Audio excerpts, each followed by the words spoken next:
নমস্কার, দেখছেন কলকাতা টিভি বাংলায়। 4 রাজ্যে উপনির্বাচন। রাজ্যের 4 বিধানসভা কেন্দ্রে উপনির্বাচন রয়েছে। মানিকতলা, বাগদায় উপনির্বাচন, নজরে রানাঘাট দক্ষিণ, রায়গঞ্জ। 4 কেন্দ্রে 70 কোম্পানি কেন্দ্রীয় বাহিনী মোতায়েন করা হয়েছে। উপনির্বাচন হবে বাংলার 4টি কেন্দ্রে: নদিয়ার রানাঘাট দক্ষিণ, উত্তর 24 পরগনার বাগদা, কলকাতার মানিকতলা এবং উত্তর দিনাজপুরের রায়গঞ্জে আজকে নির্বাচন রয়েছে। এর মধ্যে মানিকতলায় বিধায়ক সাধন পাণ্ডের মৃত্যুর কারণে উপনির্বাচন হচ্ছে। রায়গঞ্জ, রানাঘাট দক্ষিণ এবং বাগদায় 2021-এ জয়ী 3 বিজেপি বিধায়ক কৃষ্ণ কল্যাণী, মুকুটমণি অধিকারী ও বিশ্বজিৎ দাস পদত্যাগ করেন এবং তৃণমূলে যোগ দেন। আর এই কারণে এই আসনগুলোতেও ফের নির্বাচন হচ্ছে। আজ বাংলার 4 কেন্দ্রে উপনির্বাচন। শাসক দল তৃণমূল মানিকতলায় প্রার্থী করেছিলেন প্রয়াত সাধনের শ্রী সুপ্তি পাণ্ডেকে এবারে প্রার্থী করা হয়েছে।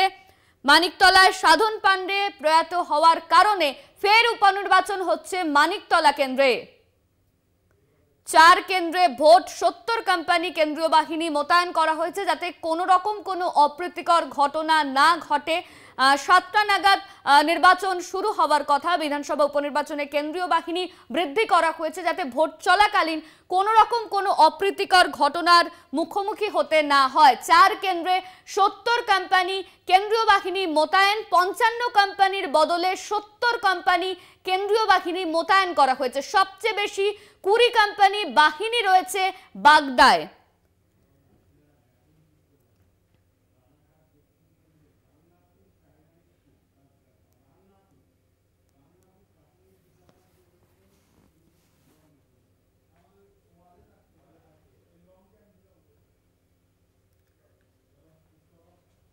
রানাঘাটের গাংনাপুর প্রাথমিক হাই স্কুল থেকে এই মুহূর্তে আমাদের সঙ্গে রয়েছেন আমাদের প্রতিনিধি সুবল মজুমদার।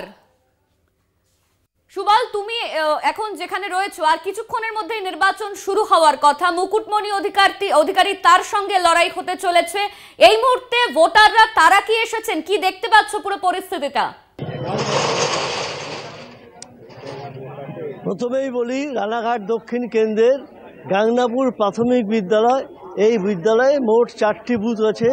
যেহেতু আজকে প্রচুর গরম, তবু কিন্তু সকাল থেকে এই প্রত্যেকটি বুথে কিন্তু লাইন পড়েছে এবং ইতিমধ্যেই এই এখনই কিন্তু শুরু হবে ভোটদান এবং সব প্রস্তুত রেডি।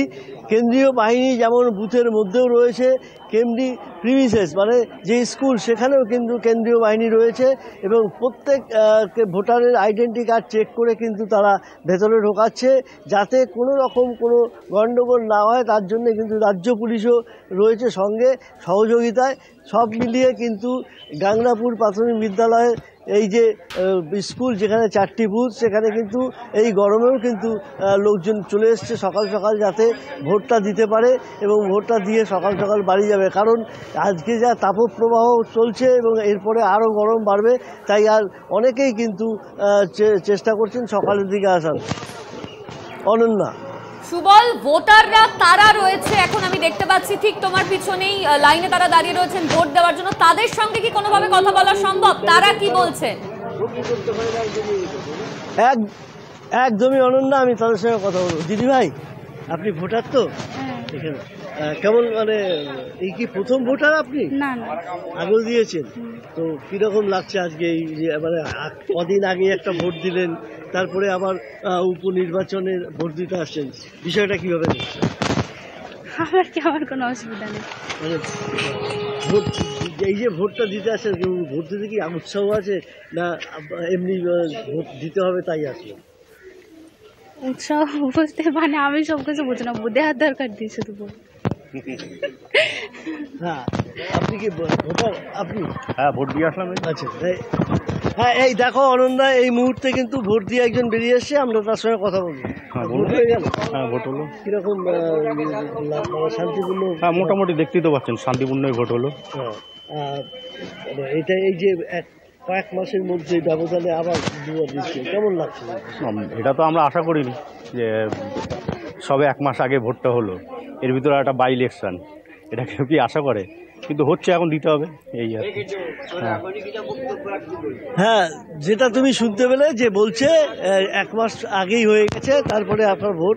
কিন্তু যেহেতু নিয়ম আছে ওই উপনির্বাচন, তাই তারা ভোট দিতে এসছে। তবে এই ভোটে কিন্তু তারা খুব একটা খুশি নয়। অনন্যা, একদমই সুবল, আরো একটা বিষয় যেহেতু যে ভোটার বেরোলো সে ভোট দিয়ে বেরিয়েছে, সে বললো যে নিরাপত্তা ব্যবস্থায় কোনো রকম কোনো গলদ নেই। অন্যদিকে আমরা জানি যে কেন্দ্রীয় বাহিনীও কিন্তু সেটা বাড়ানো হয়েছে, 50 থেকে 70 কোম্পানি কেন্দ্রীয় বাহিনী করা হয়েছে। এই মুহূর্তে তুমি যে গাংনাপুর প্রাথমিক হাই স্কুলে দাঁড়িয়ে রয়েছো, সেখানে নিরাপত্তা ব্যবস্থা কেমন তুমি দেখতে পাচ্ছ?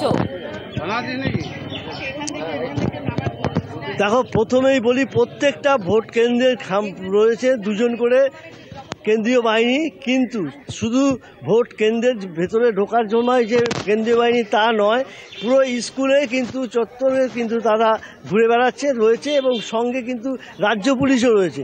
একেবারে কড়া নিরাপত্তা যদি বলো, এবং সেই কড়া নিরাপত্তাতেই কিন্তু এখানে ভোট হচ্ছে, এবং শান্তি এবং সুস্থ পরিবেশ আমরা লক্ষ্য করছি। সকালে একটু রোদ হয়েছে, গরম বাড়ছে, তাই কিন্তু চেষ্টা করছে অনেকেই তাড়াতাড়ি করে এসে ভোটটা দিয়ে দিতে। তার নিজের ভোট সে নিজে দিতে পারে। অনন্যা, একদমই সুবল, তোমার